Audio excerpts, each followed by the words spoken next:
Welcome to the Cohesion Podcast. Before we dive in, let me tell you about Simpler, the AI-powered employee experience platform that's revolutionizing internal communications. Simpler helps you build a vibrant company culture, transform your digital workplace, and boost employee productivity. Want to see how Simpler can elevate your employee experience? Visit simpler.com/cohesion to download our free guide on creating an engaging digital workspace.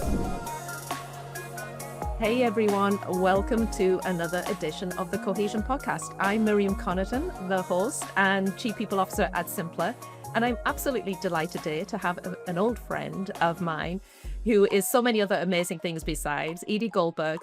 I'm going to have to read from the list, Edie. I feel like I've been slacking.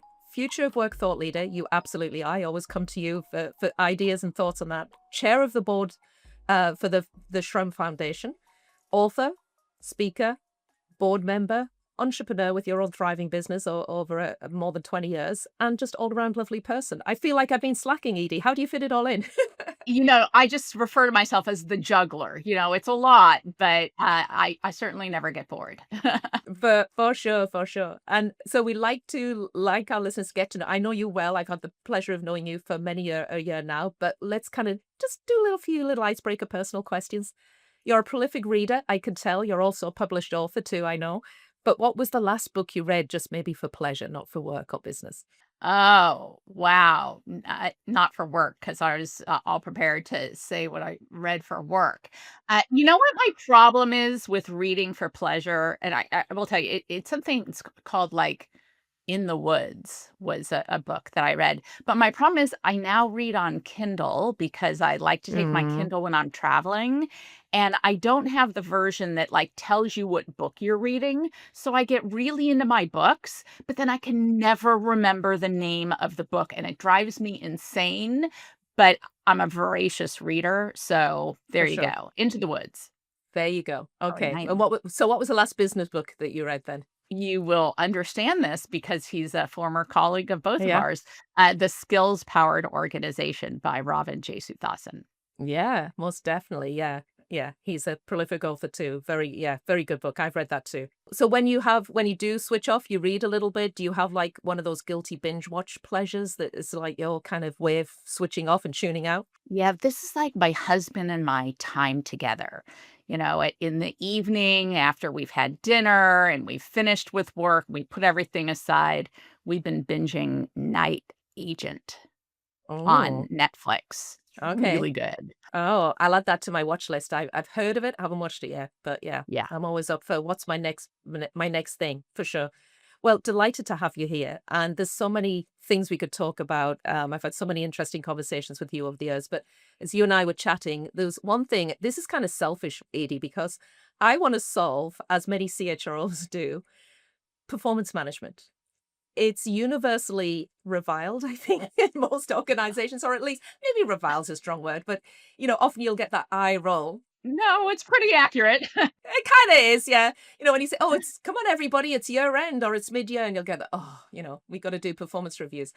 So let's Mhm. dive into it. I mean, we haven't fixed it yet. It's that perennial thing we try and improve. We keep tinkering with it. It's universally not appreciated. Is it time for a total rethink? And if it is, what comes next? And I'm delighted, and I'll just share with our listeners that I know that this is your next book that you've already kind of been Yeah. researching and writing about. It's not out yet. So I'm sure we'll get some sneak peek into the ideas I know that you're exploring. But let's just dive in. I mean, let's just start with, why is it broken? Why do we get the eye Yeah. rolls? Why do you think that is?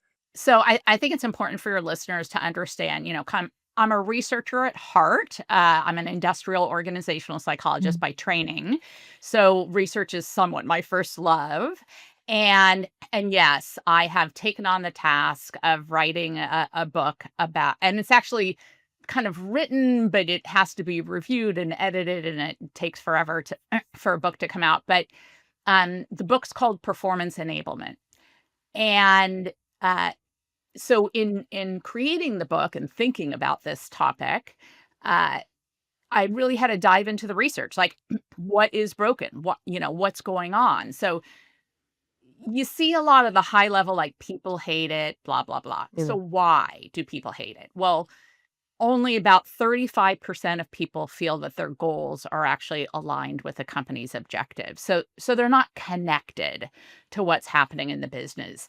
Less than half think their review is actually accurate about them. Mm. Only 20%, this is a really low number, think that merit pay is effective at driving higher levels of performance. And only 22% give their company an A for ensuring equity in pay and promotion decisions. So it doesn't align goals across the company. The ratings aren't accurate or fair. And the process doesn't actually lead to higher performance. It's like, why are we spending all this time This doing it? time. And to top it all off, performance conversations tend to be this like backward looking, I always say, looking in the rear view mirror. And it strikes fear in employees because they have no idea what their manager is going to say. And it's not really focused on improving performance. So there is a lot to be critical of. Yeah, gosh, there's so much to unpack, and every single point you made resonate. And I would add to the fear factor, managers fear it a lot of the time. They get anxious about I've got to give them feedback now, and it's double-sided, that, I think. So there's a lot to unpack there, and that really resonates with me. So we, partly it's process, it's kind of partly it's communication, that alignment piece of it. Partly it's maybe just the human behavior of what we do and don't like doing. So what, given all of that, what are some of the, you mentioned the rear view mirror, but what are some of the other unintended consequences you think of the harm, in a way, that we're building into our system? Because it's clearly not doing the job it's meant to do. What do you think are some of those ripple effect unintended consequences beyond the rear view mirror not telling us that much? So I this is a great question. So most people, do performance management because they think it's going to increase performance. There was a great study a couple years ago, it's in our book, from Eli Lilly. And in fact, I have to give credit. My co-author, Alan Colquette, was working at Eli Lilly when this research was done. And what they had been doing is they had been tracking employee engagement on a monthly basis for like 2 years. So they had a long track record of understanding what employee engagement looks like and at different points in time in the year. And what they ended up discovering was employee engagement drops right after the performance review period. And what's really important is it doesn't just drop for the people who, get to the mid or lower end. It even dropped for the people who got the highest score, the 5 in your system. It just seemed like the process, the conversation was actually negatively impacting performance. And both Eli Lilly as well as several other companies have shown a very significant positive relationship between employee engagement and productivity. So they were really, really concerned when they saw employee engagement dropping off, and it didn't just drop off for, a week or two. It took them 3 months to recover. Wow. So performance in the organization effectively went down for 3 months after I gave somebody a rating, even for my highest performers. So those are some of the unintended consequences of, the annualized system where I'm rating and providing judgment on people's behavior. That is really stark, isn't it? And of course, we know, I don't know when it began, but 5+ years or so ago, we started hearing about ratingless performance management. And there were some companies out there that did that and have continued to do that. I mean, do we need the ratings? We often justify them saying, well, we need them for merit decisions. For example, we often say we need it in order to determine relative bonus distribution. But there's a lot to solve for here, but is part of it just the rating itself, and we should be moving away from that?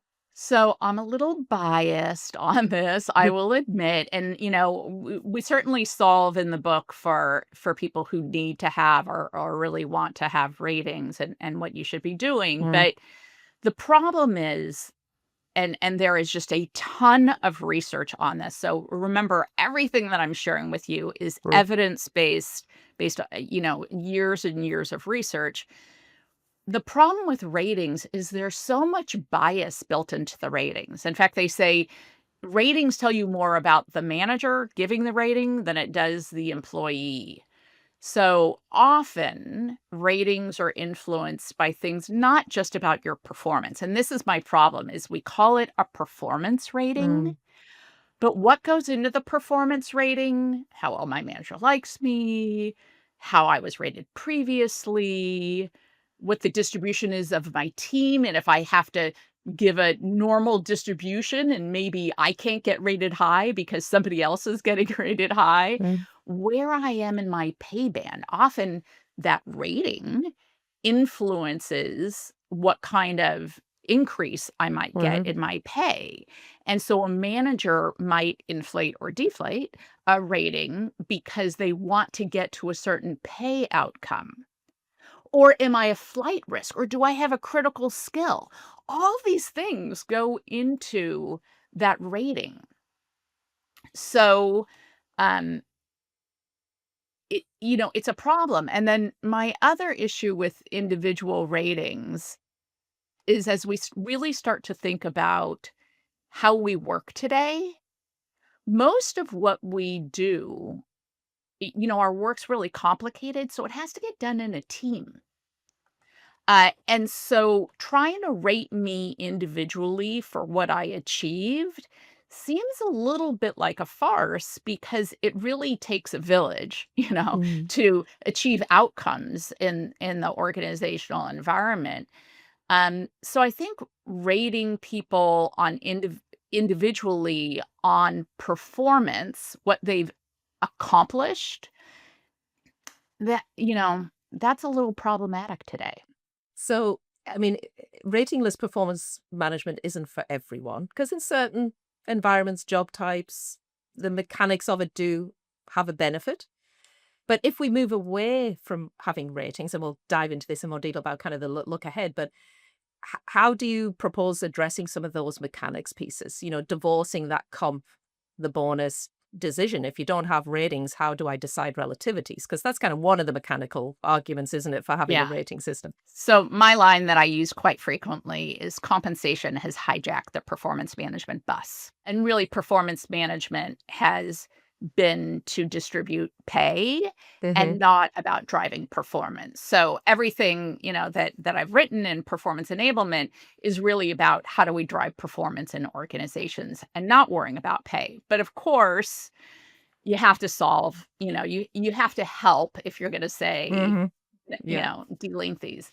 So I have actually helped many companies design a performance management system that didn't include ratings. And then Hmm. I help them on the compensation end about, so how do we determine that? And what a lot of companies are doing is they're really leaning into market-based pay and Hmm. paying people fairly. When you show up to work, your boss expects you to do the job that you were hired to do, and you get paid to do that job. So, as cost of living increases, as the value of that work increases, as the value of your experience increases, so should your pay. So it's very easy, in fact, to delink a rating and actually pay people based on the value of the work that they do and how Hmm. they contribute to the organization, looking at skills and skill contribution versus a manager rating of pay. Listening to that skill and the contribution, you said earlier, which I totally agree with, that traditional performance management is more of it's a year in review kind of thing, isn't it? It's the rear view mirror. Whereas, let's shift into, how should we be looking at this differently? If we're going to solve for at least some of the biggest pieces that are broken, we're not going to probably solve for it. There's no such thing as perfection. But what are some of the things that we should be tackling in order to shift so that we don't roll our eyes when performance management comes around? We think about it differently and we actually act differently through our programs in how we roll it out. So what are some of the kind of key aspects that we Yeah, should yeah. focus on?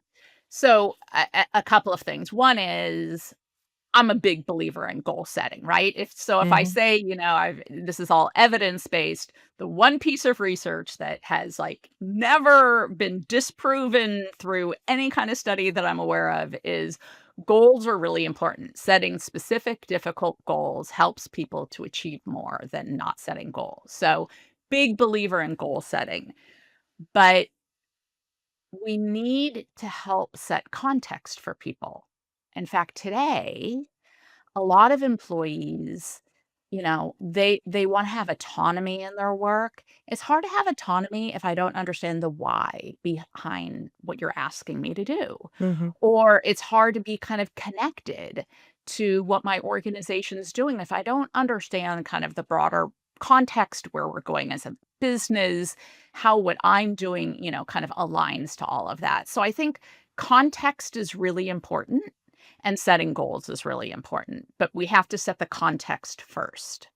The other piece that I would say, and you're seeing a lot of companies shift in this direction, is the frequency of feedback, that it moves from an annual or a semi-annual process to more of a continuous process. Adobe started this with the check-in process, and in fact, we Hmm. have a Hmm. update of what's happened with them in the book. But this idea of more ongoing conversations Hmm. is really important. That really resonates with me. We've been working here at Simpler, and it's a work in progress. How do you create more of a regular expectation of feedback? So it normalizes it, because for me, that's part of the anxiety that builds up. The anxiety of, Mhm. oh, I've got to do it the once a year or twice a year. If it becomes more normalized, it's a habit. It's like any habit. It just becomes, oh, that's what we do here. I've had a key meeting with you. We've reached a milestone in a project. We're going to sit down and we're going to have a conversation about it. And it's less I of a l big thing. Yeah, well, first off, I love that because it really kind of mirrors onto what's known as an after action review, where Hmm. at the end of a project, at the end of something, it's a great time to debrief and learn. And what we know from the psychological literature is that feedback actually has to happen immediately after an event Mm. for learning to take place. And so when we save all that feedback up for that end of year conversation or the mid year Mm. conversation, um, A, we forget half of it. We're human. Yep. And B, it doesn't have the impact because I'm like, I don't remember what was happening then, and you're giving Yeah. me feedback on something. It's like completely disjointed. So if I am in the practice of at the end of that meeting, I, give you some feedback about how that went, or better yet, Mm. that's feedback. I'm really these days into feed forward. Mm. Before I go into the meeting, having a conversation about what are we gonna do that's going to have a positive impact? How do we learn from perhaps that prior meeting when things didn't go well Yep. to that next meeting where I'm going to do something better? I'm gonna try something different, that will improve the outcomes that I hope to achieve. Mhm. So really talking to people and preparing them, this is really more coaching, right? Yeah. How do we prepare them moving forward in that way? Oh, I love that. Feed forward. I mean, and you mentioned, coaching as well. I mean, what's starting to bubble in my head, it's, kind of language matters. And like you're saying, we call it performance management, but it's having anything but in terms of the impact. Is it really more about that goal alignment and coaching? Because those are some of the things that are going to really improve learning, improve performance. Then, what you call it maybe matters. Maybe we should just be blowing up what we call it, reframing it, and talking about it differently. Because I think that leads us into different avenues when you talk about it in the terms that you do. Yeah, so we very intentionally talk about it as performance enablement for Hmm. a whole host of reasons. When we think about the process, so it's about, kind of setting that foundation, setting the Mm, context of what's going on in the mm, mm, business, what's expected mm, of you behaviorally, and what are those goals that we're going to focus on, right? That's kind of the foundation of your performance. Mhm. But then you have to wrap that with support, that enablement piece Yeah. in a lot of respects. So that's, the coaching, the support, the feedback, the feed forward, all ongoing through what, kind of one-on-ones. I'm a big proponent of the fact that performance management isn't this like one discrete process that Yeah. we do. It's how we manage performance throughout the year. Those one-on-ones that employees and managers have are a really critical part of that regular check-in about what's going well, what's not going well, what do we need to change and adapt to. Hmm. Um, and recognition, that's another like really, really important part that facilitates motivation. If I recognize that you have done something that where you're making progress towards your goal, and I want to, say, hey, great job, you're doing Mm. well. Um, but the other part of enablement is development. mm, And traditionally in performance management, we don't really talk that much about development. Frankly, I've done hundreds of focus groups and companies around their performance management process. And inevitably, what managers say is, by the time I get to the development piece, I'm so tired that, or we've run out of time. So we just kind of gloss Mm. over that or tell the employee to write some development goals, but we don't really have a conversation about it because it's not really part of the process. Or in other companies, it's part of some other separate process. But in today's business world, I mean, I really want to ground people in like what's happening today. Skills are changing overnight. Mhm. Business is changing overnight. What we need to do, what the priorities are in our organization, what we have to develop in our employees to help them be successful for the future. Development is critical in driving performance. So it's got to be a key part of your performance enablement process. Yeah. No, and I think you're so right about that development piece. The intent is there. Most performance management systems, they'll have, you'll have all of the goals, you'll have the manager's review, you'll have the self review, and then it'll be development areas or development goals if you're in goal setting mode. But you're right. It often gets missed off, drops off, comes at the end. And going back to, I like the language of performance enablement because straight away for me, performance management itself suggests containment. I'm scrutinizing and I'm containing and we're having a specific conversation and we're managing you. Whereas performance enablement to me is much more of a open discussion that is more expansive of the entirety of things that will drive better performance, like you're saying, especially development, learning. I want to come back to recognition because I think here's my view on recognition. Going back to your point about feedback, feedback has most impact in the moment. You probably got the research. I just got the intuition that tells me that recognition is most impactful when it's pretty prompt. You're not going to feel the same about something if I store it up and tell you oh, I meant to tell you, by the way, Edie, that thing you did 4 months ago. But if I tell you in the moment, recent to the event, there's probably more learning from that because now you've just had this affirmation that says, oh, okay, well, that's good. I'm learning. I'm doing something better. Do you see those in a similar fashion in sense of the promptness? Yeah. Yeah, absolutely. When you recognize something in the moment, that's more likely to get repeated. Mm. Similarly, if directly after a meeting we talk about, why that didn't go so well and, you did X, Y, and Z, I'm less likely to do that in the future because I got that Mm. feedback so immediately. But with recognition, it is so important that you do it in that moment and that is kind of it builds in like, oh, I should do that again. But Yeah. here's a really interesting research for the audience here.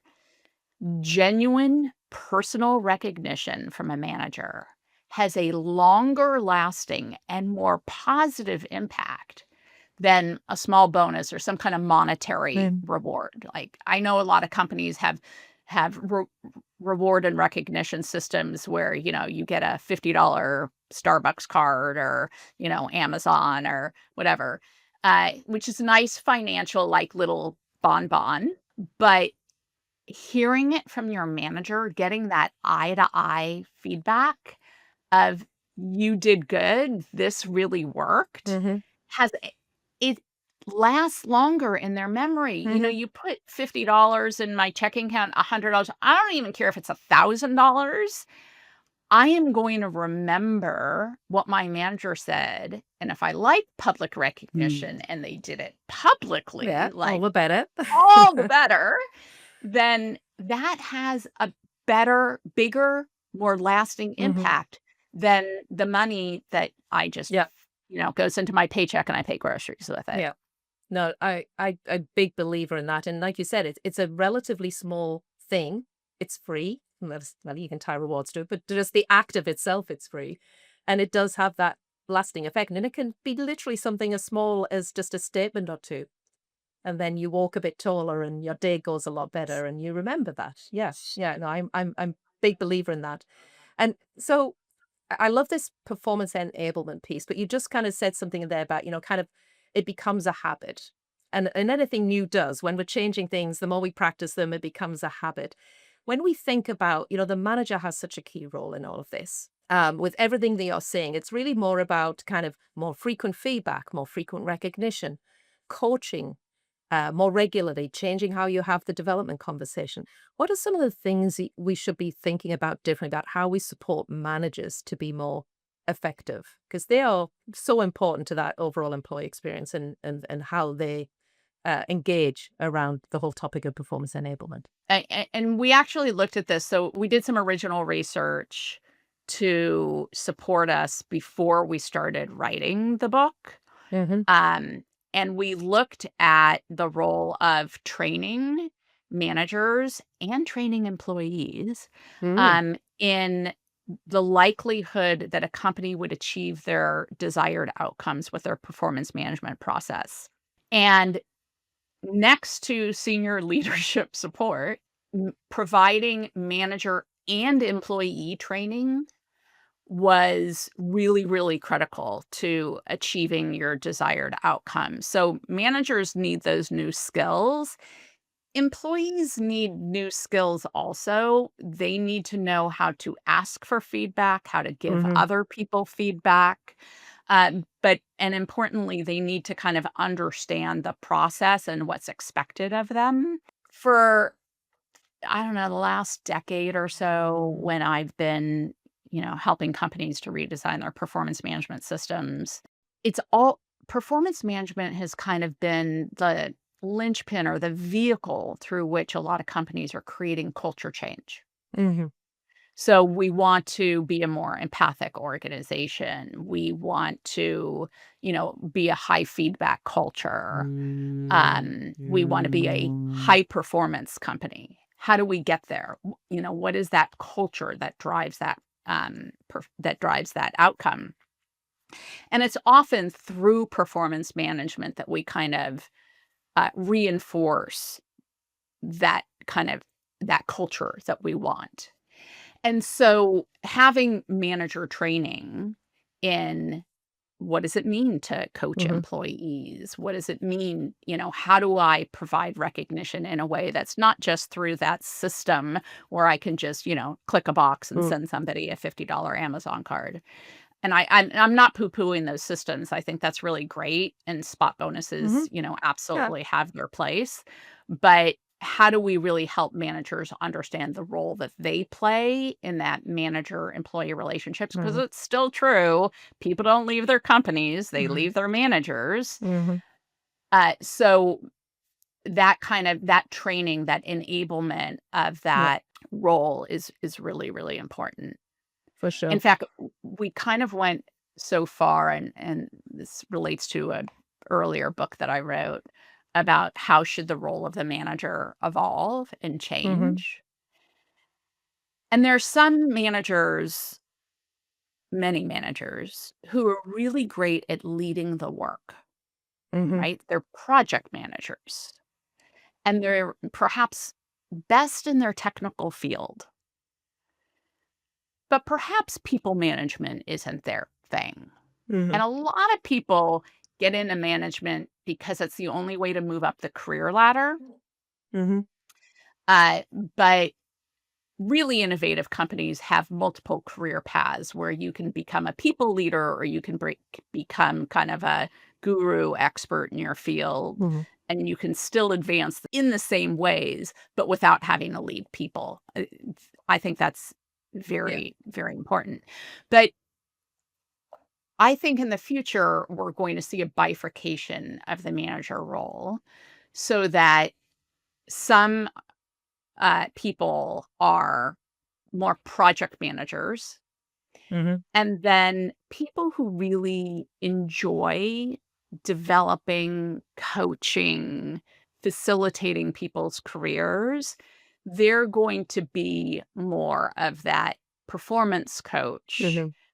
people development leader. We can really kind of separate out the activities that are involved in coaching and leading Yeah. people versus managing the work. Yeah. I think that's so true. And as we think about what stepping ourselves into the future, let's come to kind of the role of technology in all of this Mhm. enablement.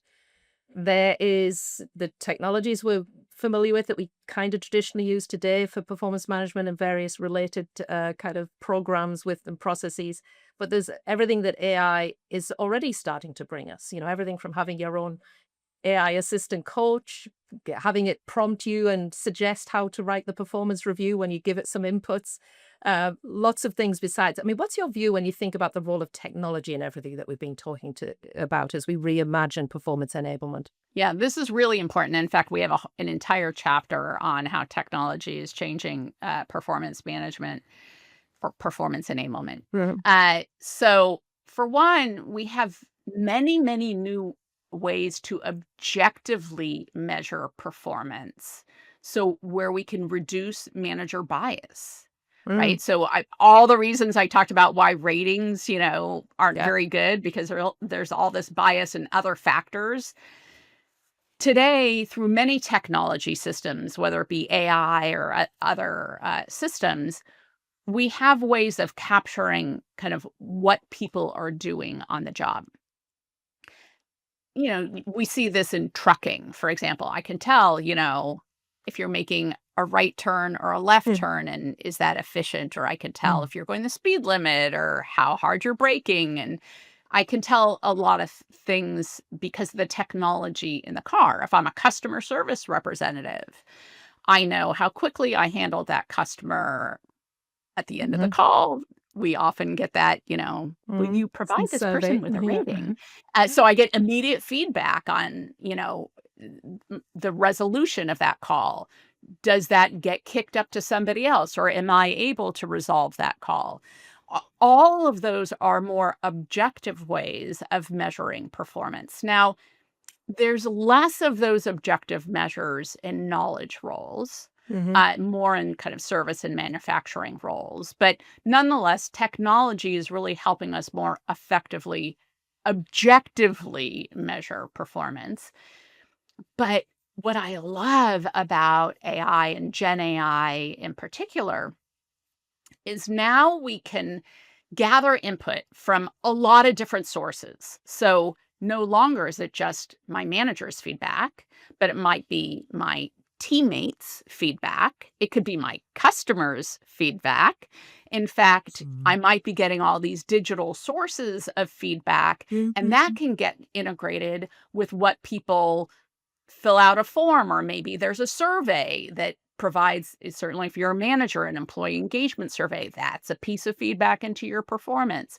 So technology can help us gather all these different points of impact and really synthesize that Mm-mm. and develop a much finer understanding of performance, a more holistic understanding of performance. And I'm really Mhm. excited about that. I mean, there's a lot of what Gen AI can do in terms of helping me write that first draft of a performance review because it's kind of staring at a blank Hmm. stage page Yeah. is really Yeah. Yeah.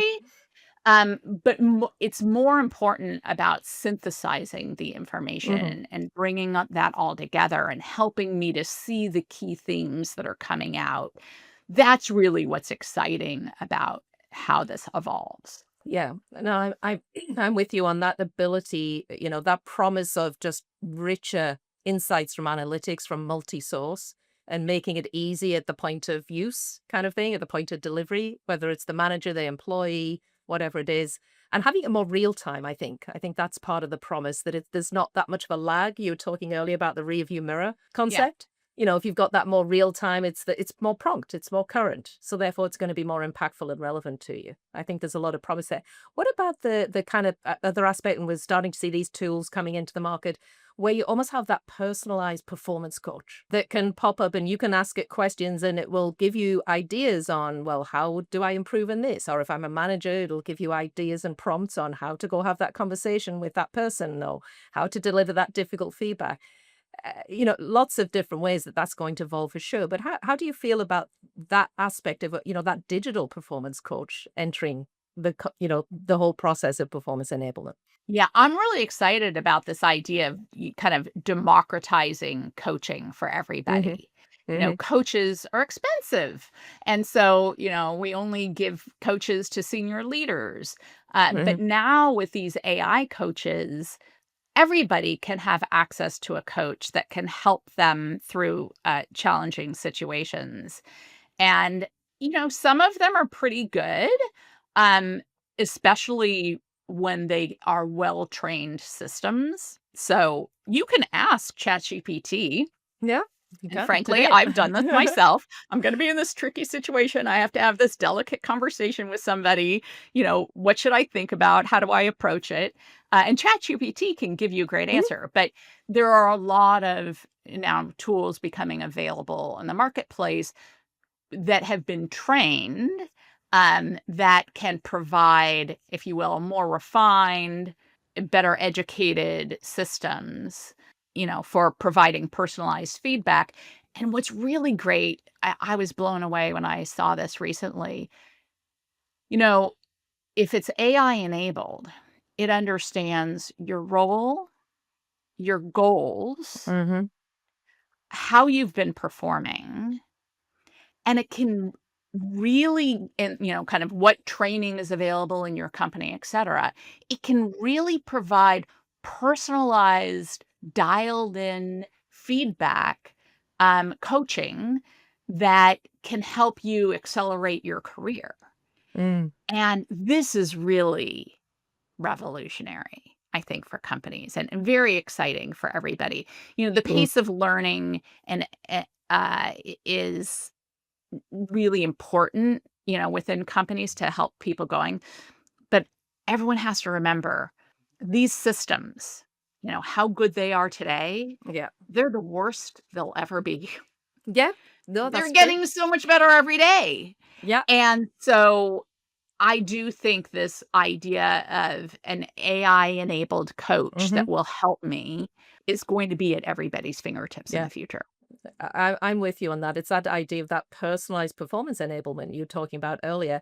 I do hope, though, that it won't take away the human component of this ever.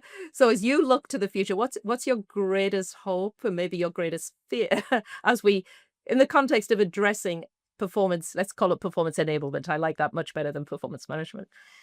My greatest hope is that we can really create this paradigm shift that I'm trying to create with performance enablement, where we move away from these kind of coercive control models of performance management, where we think that people won't work unless we pay them. It turns out that, especially knowledge workers, people Hmm. are motivated uh, by intrinsic satisfaction. We want to Hmm. achieve great things. We want to do great things. We want to contribute to a really fantastic mission. And so my hope is that companies will connect to this Mm. and understand that we have to pivot from where we are today and shift to this more enabling system, which is more humanistic. It's more leaning into how do we help people be the best that they can personally be. Yeah. So that's my greatest hope. My biggest fear, of course, is that change is hard, Yeah. and people, it's very difficult to change minds and, to change from that's the way we've always done it or that's the way I was trained. And so my greatest fear is that we keep engaging in talent management practices that were designed for the 20th century, not the 21st century. So that's where Yeah. I'm at. No, well, I think that is an impactful note to end on. I have taken so many interesting insights and perspectives because, like everybody else out there, perennially we're looking to improve performance management, which I'm now going to start thinking about calling performance enablement. Much prefer that. And the other thing that stuck with me, which I really resonate, was your statement that compensation has hijacked the performance management bus. And I think it's just so vivid, but it speaks to a lot of what we talk about in terms of why it's broken, how we need to think about it differently, and that I love your insights on how we can be thinking differently about the leveraging technology to help with that performance enablement. It's been so lovely to talk with you, Edie. I could talk all day, but we need to wrap up at this one. If any of our listeners would like to get in touch with you, connect with you, how can they find you, find all the other great stuff that you've written? Well, the great thing is my name's Edie Goldberg. So there aren't a lot of Edie Goldberg. I know of one other Edie Goldberg. So I'm super Googleable. So EDIE Goldberg. You can find me on LinkedIn. My website is www.elgoldberg.com. So I'm happy to connect and help anybody to reinvent performance management into performance enablement or any other thing. Or any other thing. Yeah, you do lots more besides. But well, thank you for that. And I shall be looking out for your publication date. So I'll be on the watch for that. I'm going to look forward to reading the book. Thank you for talking with me today, Edie. Always a pleasure. Really enjoyed it. Thanks so much. Thank you so much for having me.